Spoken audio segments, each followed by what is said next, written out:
the next thing we wanted to talk about, I know we were texting back and forth a little bit. Obviously, the $96 million, I believe, proposed extension for Mel Tucker at Michigan State. And that got everybody up in arms. And, oh my gosh, that's a lot of money for a college coach. And he hasn't actually won a whole lot of games there at Michigan State. And my general thought on this is, I think there's a little bit of a bubble in college football right now, because if you don't have to pay the players, and I know they are paid in other ways, but if you don't have to pay them a salary, the money's got to go somewhere. I don't need 2 indoor practice facilities. I don't need 2 football-only facilities. These schools that bring in a ton of money in the Big Ten and the SEC and have these incredible booster, bases. Michigan State's got a guy that owns the mortgage company. He's got $6 billion. $96 million to him over the course of 10 years. It ain't a thing. He's not rich enough, or like maybe he can't buy the Lions or buy the Green Bay Packers.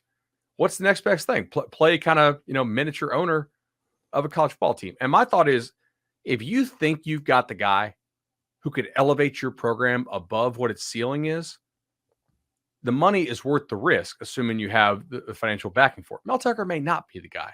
They've won a lot of close games this year. They might have got a little bit lucky in the transfer portal there. They got smoked by Ohio State. It was 49-0 at halftime. But if you believe he's the guy with the information you have internally based off the processes, I don't really have a problem with this. They're not using public funds for this. I do wonder, though, if we're paying these guys who are, I don't want to call them second tier in a negative way, Coop, but the guys who are not proven like a Nick Saban type, or a Dabo or whatnot. The gap between the very top guys and the next guys are sort of, it's more narrow than it would be in other professional sports. It kind of suggests to me like Saban should be getting like $20 million if some of these dudes are getting 8 or 9. Yeah, I mean, it's super fascinating. So that contract would make Tucker the second highest paid coach in all of college football. Yeah. And to me, it's just like, we're going to talk about this, but it's the supply and demand deal. We don't know if there's enough coaches out there of quality in terms of competing in orchestrating and elevating your program to a playoff-like status. So when you have one, or when you think you have that guy and confidence in that guy, there's almost like, there's this opportunity cost. We don't want to risk losing this guy who's going to continue to put us in this situation. And I think you look at Michigan State, you look at the rumors we hear about James Franklin, him signing a new deal with Penn State, right? And arguably over the last 2 years, it's kind of been a little bit of up and down for James Franklin at Penn State. Yeah. But you see the commitment to somebody like that. So I don't know. I mean, I think about it like, I guess being in college football, there's so many different ways you could spend that money. $2 to $3 million in college football in terms of infrastructure, in terms of support staff, infrastructure, and salary goes so far. And we're talking about paying guys like Mel Tucker $9.5 million because maybe LSU's knocking on his door. I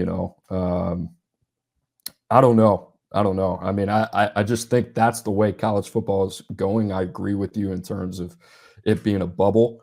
But in terms of, and I agree, I think there's only a handful of guys that should be in that category of Nick Saban, Kirby Smart, Ryan Day, Dabo Swinney, Lincoln Riley. Like, that's it. I think those guys should kind of be in a tier of their own. Maybe Jimbo Fisher. I think too. Jimbo belongs on that list again. Right. Now that it seems like he's motivated.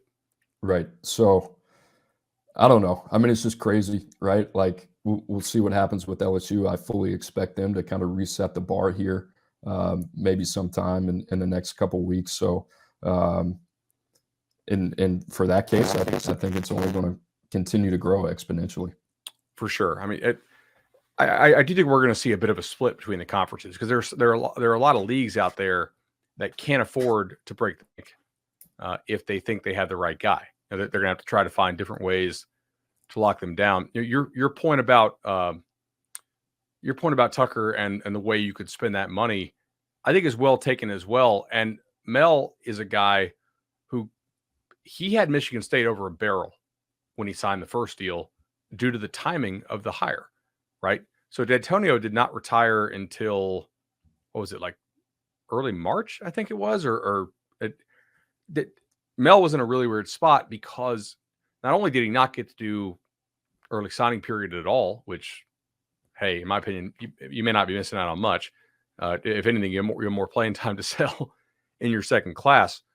But he basically got no time with spring with these guys, like to meet them before spring. I mean, he got there. Okay, comment section telling me now early February. That's right, because he got hired about the same week I got hired at 24/7 Sports, and then the world shut down. So he didn't get a whole lot of time with these guys. I think Michigan State probably canceled spring since they were in the Big Ten. Like the job he's done there is pretty impressive, but he also really negotiated for a lot of recruiting staff. I know Pete Thamel's written about this over at Yahoo. He's a Saban guy, and you know that model. Those guys are resource hounds, man. They are constantly pushing for more staff, more positions, more resources. And he basically said, Michigan State, you're going to give me this, you're going to give me that, you're going to give me that, you're going to give me one of the largest salary pools in the nation. Michigan State could be an Oklahoma State type situation with the couple billionaire boosters they have who are willing to spend. There's only 32 NFL teams. Not every billionaire can own one. So, Yeah. If you really love your school, yeah. And I know comment section going off on Tucker. If you dig into the injury report in that game, like I wish I would have known this before, so I could have bet Ohio State. They're missing their top two receivers. Walker gets hurt. Two starting offensive linemen. One of their better linebackers is wearing a knee brace. They lose a safety in the game. Like Michigan State's a good team. They're not a great team. They have no shot of hanging with Ohio State if they're missing all those guys. I think Mel Tucker has done a good job. Like if you don't think that, your standard might be a little bit too high for this sport. And I do think he's elevated them, even from like a perception standpoint already, and from a resource standpoint, like. And there's something I admire about a coach who knows and understands and has a plan in terms of what it looks like, and elevating a program like Michigan State, who's kind of been in this purgatory, kind of like in that second tier category. When it all comes together, maybe you can make a run in the Big Ten and you're a 4 seed in the playoffs, right? Like they were with D'Antoni. So, I admire that in terms of him kind of going all in and saying, hey, this is what it needs to look like. Because you can't half-ass it, right? I mean, that's the difference of the teams that we've talked about who year in and year out in the college football playoff have positioned themselves in the top 5 or 6 programs in the country. And that's why they're competing for a national championship year in and year out, because they figured that out. And it's not really a question. They just get it done. And everybody else who's still trying to figure it out, hey, how we pinch pennies and how do we do this and all that type of stuff, you're not really in it. You're not really in it, and it's kind of why I ask these questions like Miami, like, how do you view yourself? If you think you have a higher standard, if you think this is unacceptable, which you should, then you should go out and go get the next guy that you think is going to bring you back to where you think you should belong. No questions asked, like stop all that, go get it done. And I admire Mel Tucker taking that approach at Michigan State. Like he didn't have to take that job, right? He could have stayed at Colorado. They had a pretty nice extension on the table for him as well. And he's like, look, if I'm going to come here, you guys are going to do it right for me. And I totally appreciate that.